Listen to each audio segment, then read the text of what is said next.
chers amis, membres de Cinémarec, bonjour à toute la presse, bonjour à M. Barrault. Moi, je suis très content aujourd'hui de co-animer cette conférence de presse avec vous.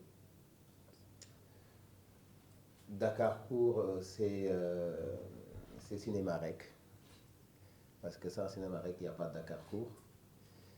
Et Cinémarec, c'est l'esprit de nos ciné-clubs qui sont aujourd'hui partout au Sénégal. Et nous avons le plaisir d'avoir installé au niveau de la sous-région 3 ciné-clubs. Ciné-club de Guinée-Conakry, géré par Jacques Collier, qui était un jeune étudiant de ciné-banlieue.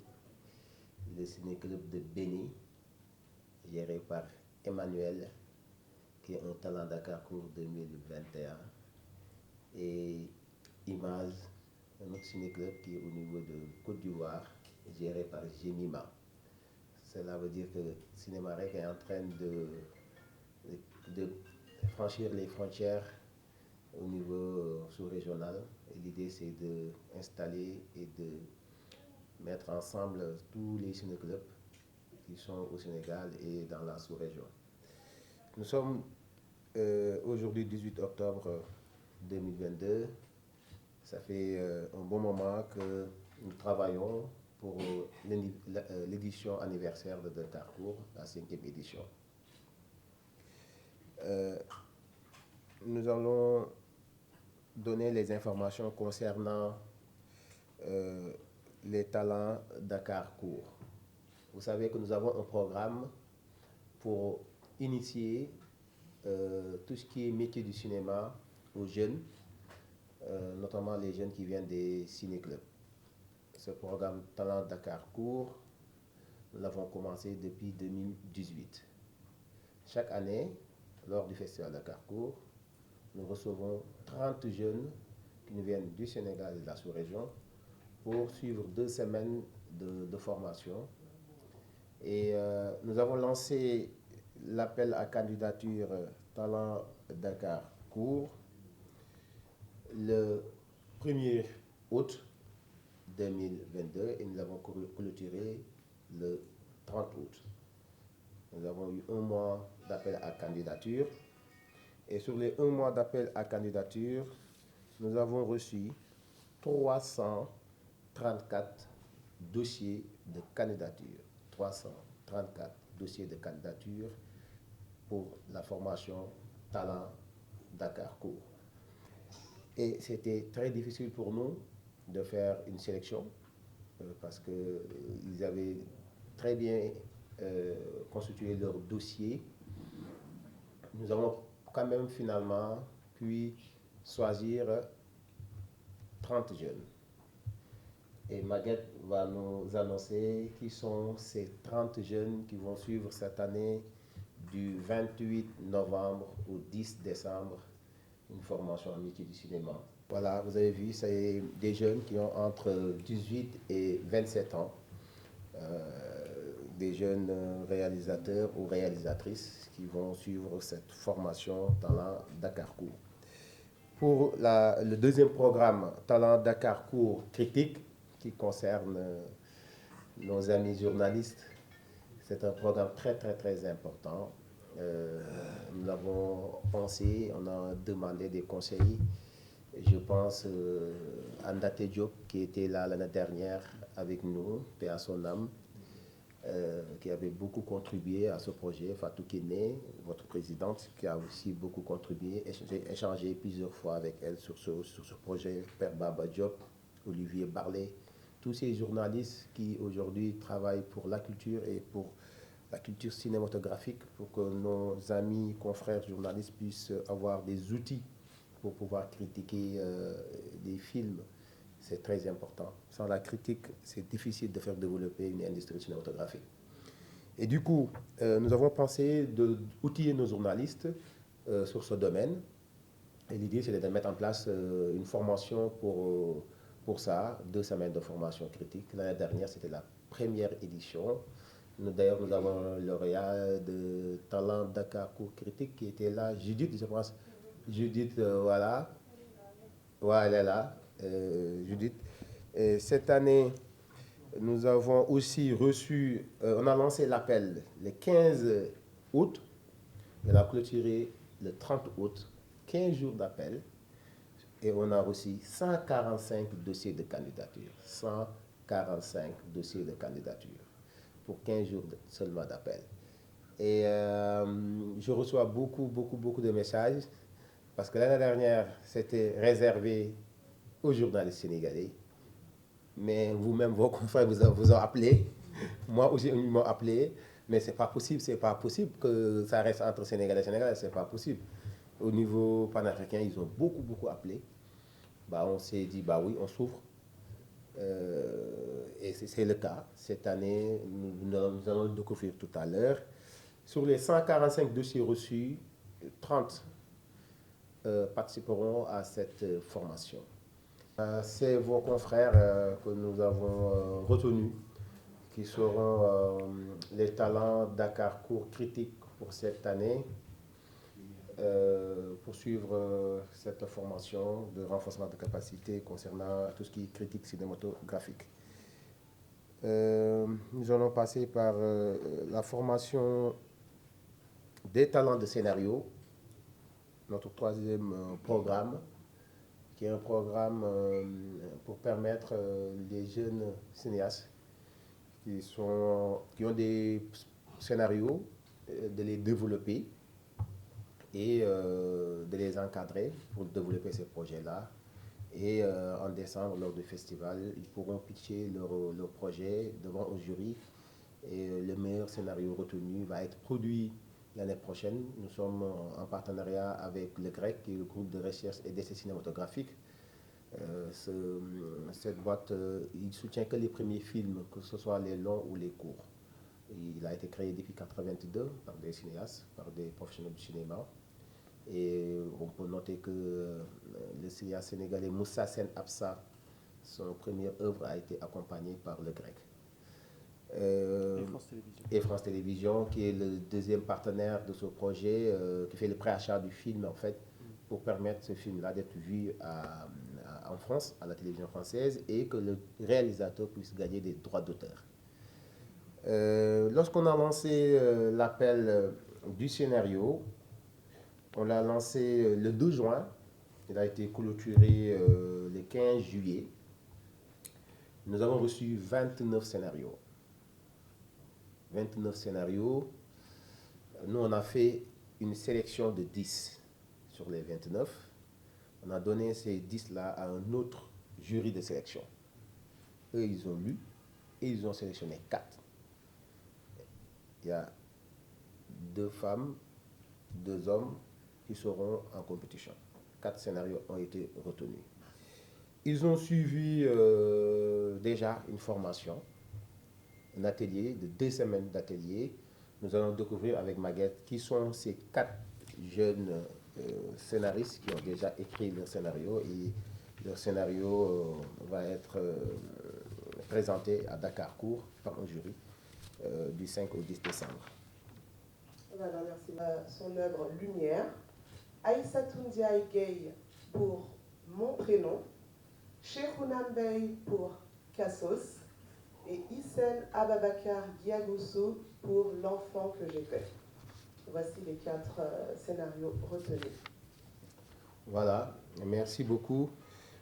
Comme tu viens de le dire, ils ont suivi déjà 2 semaines de résidence ici à l'Institut, encadré par Augustin Diogangom et Amina Sek.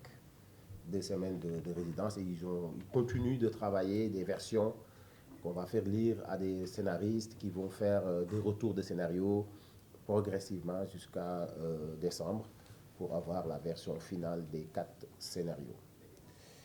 Maintenant, les films en compétition.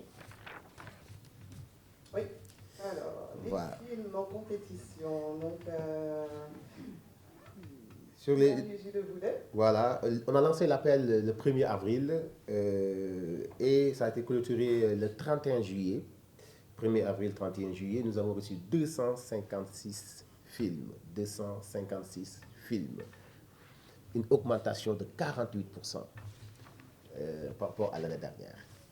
Et moi, j'étais très content de voir que quand un festival progresse et on reçoit beaucoup de films, chaque fois il y a une augmentation de films de qualité, ça veut dire que les réalisateurs, les productions, les distributeurs commencent en tout cas, à respecter ou à mettre dans leur agenda de production et de distribution le festival Dakarcourt. Parce que quand on fait un film, le producteur, le réalisateur, le distributeur, ils pensent après le tournage, après la post-production, la sortie du film, où on va passer. C'est pour cela que quand on fait un film, on se dit, ah, mois de mai, c'est Cannes. Bah, faisons la post-production entre décembre, janvier. Du coup, on va pouvoir envoyer les films avant le mois de fin février pour que Cannes puisse le prendre. Il va savoir que c'est un nouveau film qui vient de sortir, exclusivité Cannes. Si ça échoue, on dit, OK, bah, on va aller chercher Venise. Si ça échoue, on va aller chercher Toronto. On a des dates, on a des festivals parce qu'on connaît ces festivals-là. Si le film passe là-bas, ça fait quelque chose. Pareil pour les courts-métrages. Nous, quand nous faisons un film au Sénégal, on passe quoi? Festival tout de suite. Après Clap Ivoire, après Sundance, après des autres pays, c'est pareil. Notre combat, nous, c'est que si un cinéaste africain et de la diaspora sénégalaise fait un court-métrage, il dit, ah, Dakarcourt. Voilà. Et du coup, quand je vois, moi, il y a une augmentation de 48%, je dis, oh, ça, on est sur la bonne route, il faut qu'on continue de travailler. Nous avons reçu, comme j'ai dit, 256 films. Et ces films viennent de plusieurs zones. On les a partagés sur 5 zones. Et nous avons envoyé les liens à des professionnels du cinéma qui ont visionné, qui nous ont fait des retours. Et nous, au niveau national, on a eu un comité pour pouvoir visionner les films. Et nous avons retenu, Maguette. Oui, alors suspense. Nous avons retenu donc 15 films pour cette compétition officielle. Et donc, voici les films qui s'affichent. Donc, je vais vous les citer, ainsi que les pays d'origine et le nom des réalisateurs. Donc, alors, À moitié d'âme, de Marwan Travelsi, de Tunisie. Tsutsue, de Amartey Armar, de la France et du Ghana. Douleur silencieuse, de Aïssa Diaby, de la France et la Guinée-Conakry. Les racines ardentes, de Camélia Jordana, France et Réunion. Alliance, de Aziz Leshgar, du Maroc. Fraya, de Clémentine Delbecq, de la France et la Côte d'Ivoire. Mariam, de Lionel Meta, de la France. Soldat noir, de Jimmy Laporal-Trésor, de la France. Malnom, de Yanis Sainte-Rose, France et Martinique. Egungun ou Mascarade, de Olive Nwosu, des États-Unis et du Nigeria. Ousmane, de Georges Kamarotti, du Canada. Quand je serai grand, de Mandir Ndoye Tiao, du Sénégal. Kipou, de Abdoulaye Sow, également du Sénégal. Sidéral, de Carlos Segundo, du Brésil et de la France. Et enfin, Breaking Ground, Nouvelle Voix, de Giriou Inès, du Rwanda. Voilà. Les 15 films qui seront en compétition pour Dakarcourt 2022, vous avez vu ces titres, ces réalisateurs il y a certains qui ont déjà été au Festival de Cannes, en compétition pour le court-métrage. Et ça, quand on va à Dakarcourt, ça veut dire que c'est très très important. Et c'est varié. On a les pays anglo-saxons, on a les pays francophones, on a la diaspora, les Antilles. Tu vois, on a vraiment voulu avoir une diversité au niveau de cette sélection. Ce que j'ai en tout cas moi remarqué, nous faisons en Afrique de l'Ouest, nous avons reçu beaucoup de films d'Afrique de l'Ouest. Beaucoup. Mais malheureusement, ça, c'est pour cela l'importance de Talent Dakarcourt.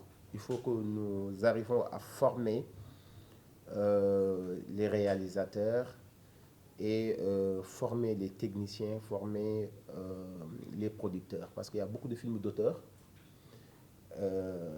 qui ne pourront pas, par défaut de qualité, manque de maîtriser la réalisation et tout ce qui tourne autour de ça, qui ne pourront pas être en compétition parce que quand tu regardes les films, quand on les projette, on regarde les autres films, il y a un décalage énorme. Et là, tu ne peux pas mettre la personne en compétition tu es en train de entre guillemets, le sacrifier parce que déjà le public qui regarde le film, ils vont voir nettement qu'il y a un décalage de force, c'est énorme.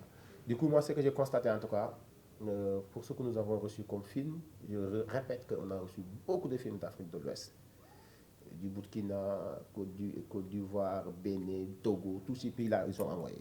Beaucoup, beaucoup même. Mais il y a du travail à faire. Il y a du travail à faire. Si vous regardez les films sénégalais, nous avons reçu 26 courts-métrages sénégalais. 26 courts-métrages sénégalais. Il y a du travail à faire. Il y a du travail à faire. Et c'est pas assez nous qui pensons être maintenant grands, c'est nous qui ne faisons plus de courts-métrages. Mais en tout cas, on doit faire des courts-métrages. Voilà. Ce rôle est Kipou et quand je serai grand, ça fait 2 ans que je gagne à Glégui. Tu vois, là, ils sont en compétition parce que qualité production, là-bas, c'est montané par rapport aux autres films. Il y a du travail. Et tous ces films-là, c'est des films d'auteur aussi. Je pense que le manque d'encadrement, manque de production derrière fait que le film la production est faible. Du coup, le réalisateur ne peut pas apporter tout ce qu'il faut. On a été très très sensible, mais je pense que c'est important avec le FOPICA ou les autres en tout cas fonds d'appuyer ces projets. Peut-être nous on peut penser à faire une autre compétition, mais qui va être off par rapport à cette compétition qui est avec, excusez-moi, ce niveau de film. Voilà, c'est ce que j'ai constaté en matière de production. Comme réalisateur sénégalais, je sais que voilà, nous faisons beaucoup de cours, mais il manque de qualité. Les sélections, c'est fini. On va pouvoir parler maintenant qui va juger ces films, ces journalistes, ces scénaristes. Maguette. Ouais. Alors, on va commencer donc par le jury du prix grec France TV, qui sera présidé par... Voilà. Voilà, Mansour Sorawad. Voilà, donc alors, Mansour Sorawad, pardon, est un grand cinéaste sénégalais et il nous fait l'honneur de présider donc, le jury grec à France TV à l'occasion du festival. Et donc, voilà, c'est le président de ce jury. Voilà. Le président du jury, Mansour Sorawad, que vous connaissez, qui a fait le Feu de Mansaré, pas mal de longs métrages que nous avons aimés. Le jury critique, production journalistique, on va vous laisser avec Maguette. Oui, alors je vais vous laisser découvrir le président. Dans quelques instants le président de ce jury critique. Donc, voilà. Donc, alors, il s'agit de monsieur Harry Roselmack, qui est journaliste et présentateur du journal télévisé de la chaîne nationale française TF1. Et il est aussi donc présentateur de l'émission à succès 7 à 8, tous les dimanches sur TF1. Voilà. Et donc, lui aussi nous fait l'honneur de présider le jury donc, critique, lié à tout ce qui est critique cinématographique pour les journalistes culturels. Voilà. Merci beaucoup, Maguette. On peut citer que, en fait, sur ce jury que Henri Roselmack va présider, le rôle, c'est de lire les productions journalistiques que vos confrères vont produire durant le festival. Ils vont les lire et ils vont choisir un pour primer la meilleure production journalistique, l'article qui a été écrit par vos confrères. Et moi, je peux donner l'information que Fatou Kiné, ici présente, elle est là, elle sera membre du jury de ce jury critique, Fatou Kiné, avec d'autres personnalités de la sous-région et du Sénégal. Nous allons afficher le jury complet prochainement dans nos réseaux, Inch'Allah. On va passer pour le jury officiel des films en compétition. Voilà, c'est ça. Donc alors, pour la compétition officielle, nous avons aussi donc, un président de jury exceptionnel, puisqu'il s'agit donc de M. Haroun Mahamad Saleh, franco-tchadien, cinéaste et ancien ministre de la Culture et de l'Artisanat au Tchad, et aussi auteur. Donc il sera là parmi nous lors du festival, car il présidera donc le jury de la compétition officielle. Oui, effectivement, Haroun Saleh, un homme qui crie, ce grand film d'Haroun Saleh que moi j'aime beaucoup. Lingui, il vient de faire un autre long métrage, Lingui, Les liens sacrés, qui a été au Festival de Cannes l'année dernière, en 2020. En 2020, effectivement, au FESPACO en 2021. Haroun Saleh, il vient de sortir un roman aussi qui sera, il va le dédicacer ici à Dakarcourt lors du festival. Haroun Saleh, il va animer un masterclass aussi. On va faire de belles choses avec lui. Bah, ce jury aussi, on peut donner quelques noms. Il y a Gaël Samb, que vous connaissez sûrement, qui sera membre du jury de la compétition officielle, qui va accompagner Haroun Saleh. Et il y a d'autres personnalités aussi. On va afficher progressivement les jours à venir dans nos réseaux, le jury au complet. Je pense que là, le jury, les 3 jurys, c'est fait, les présidents du jury pour cette année. Dévoilé, voilà, Maguette. Très bien. Donc alors à présent, on va encore continuer et demander donc à la régie de nous afficher donc l'affiche officielle du festival que je vous laisse découvrir dans quelques instants. Une très belle affiche pour ma part. Je vous laisse en juger par vous-même. Et donc cette affiche a été réalisée donc par Sidital, qui est graphiste et concepteur sénégalais. Voilà.